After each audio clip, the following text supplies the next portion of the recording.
उड़ान पाकिस्तान प्रोग्राम का ऐलान हो चुका है। अगले 5 साल हुकूमत के लिए और पाकिस्तान की मईशत के लिए बड़े इंपॉर्टेंट हैं। लेकिन जो पिछले जो फिस्कल ईयर के जो इब्तदाई 6 माह गुजरे हैं, इसमें अगर हम सिंध की, पंजाब की या खैबर पख्तूनख्वा की कारकर्दगी की बात करें तो वो जो टारगेट्स रखे गए थे, हम इस वक्त वफाकी सतह पर बहुत पीछे टैक्स कलेक्शन से नज़र आ रहे हैं। मुख्तलिफ तरक्याती प्रोजेक्ट्स, मुख्तलिफ ऐसे प्रोजेक्ट जो कि बजट में अनाउंस किए गए, उन पर जिस रफ्तार से काम चल रहा है वो एक्सपेक्टेड रफ्तार नहीं है जिससे हमारी इकॉनमी बहुत तेज़ी के साथ ऊपर जा सके। तो अभी कहाँ लैकिंग आप देख रहे हैं, कौन कौन से ऐसे खला हैं जिनको पुर करना है और फिर ये उड़ान पाकिस्तान प्रोग्राम वफाकी सतह पर तेज़ी से आगे बढ़ सकेगा?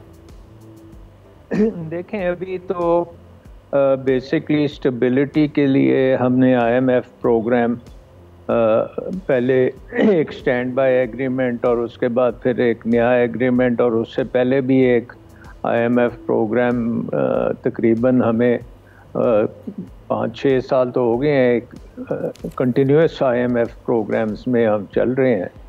और उसकी नतीजे में हम देख रहे हैं कि कुछ हमारी स्टेबिलिटी आई है एक्सचेंज रेट में और इन्फ्लेशन नीचे आई है। लेकिन ये सारी चीज़ें IMF के जो कंडीशनैलिटीज़ के ऊपर अमल करने से आई हैं और उनमें थोड़ी बहुत जो कोताही होती है उसको भी फिर पूरा किया जाता है सो दैट आप उस प्रोग्राम के तहत चलते रहें। लेकिन एक चीज़ हमें नहीं भूलनी चाहिए कि वो जो प्रोग्राम है वो इकोनॉमिक ग्रोथ का प्रोग्राम नहीं है। वो एक स्टेबिलिटी का प्रोग्राम है at a very low economic growth rate. तो अगर हमारी इकॉनमी जो IMF प्रोजेक्शंस हैं उसमें तो 3% या उससे ज़्यादा कर लें तो 3.5% ग्रो पे उसको रखा गया है, लेकिन अब हम देख रहे हैं कि उससे भी कम ग्रोथ हो रही है।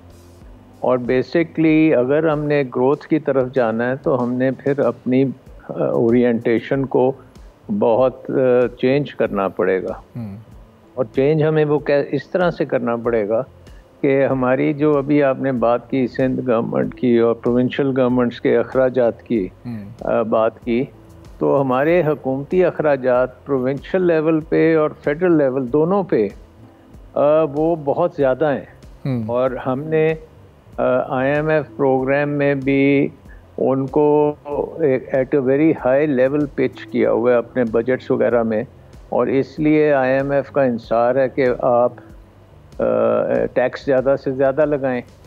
और टैक्स जब आप लगाते हैं तो जाहिर है कि आपकी फिर इकोनॉमिक ग्रोथ की तरफ तो एनवायरनमेंट नहीं बनती, वो तो ऑपोजिट एनवायरनमेंट बनती है, क्योंकि टैक्स या बिजनेस कम्युनिटी से लेंगे या फिर आप कंज्यूमर से लेंगे। तो दोनों चीज़ें जब आप करेंगे तो वो, और यहाँ फिर एग्रीकल्चर से लेंगे, तो जो तीनों चीज़ें जब आप करते हैं तो वो इकोनॉमिक ग्रोथ के लिए बड़ी मुज़र हैं और वो इन्वेस्टमेंट के लिए बड़ी मुज़र हैं। तो बेसिकली अगर आपने ग्रोथ की तरफ जाना है, क्योंकि पाकिस्तान के लिए तो ग्रोथ के बगैर तो आप पाकिस्तान ज़िंदा नहीं रह सकता, क्योंकि पाकिस्तान में बहुत ज़्यादा अनएम्प्लॉयमेंट है, पाकिस्तान में बहुत ज़्यादा गुर्बत है, पाकिस्तान में नौजवान जो लोग हैं वो बहुत ज़्यादा हैं और उन्होंने नौकरियां उनको चाहिए।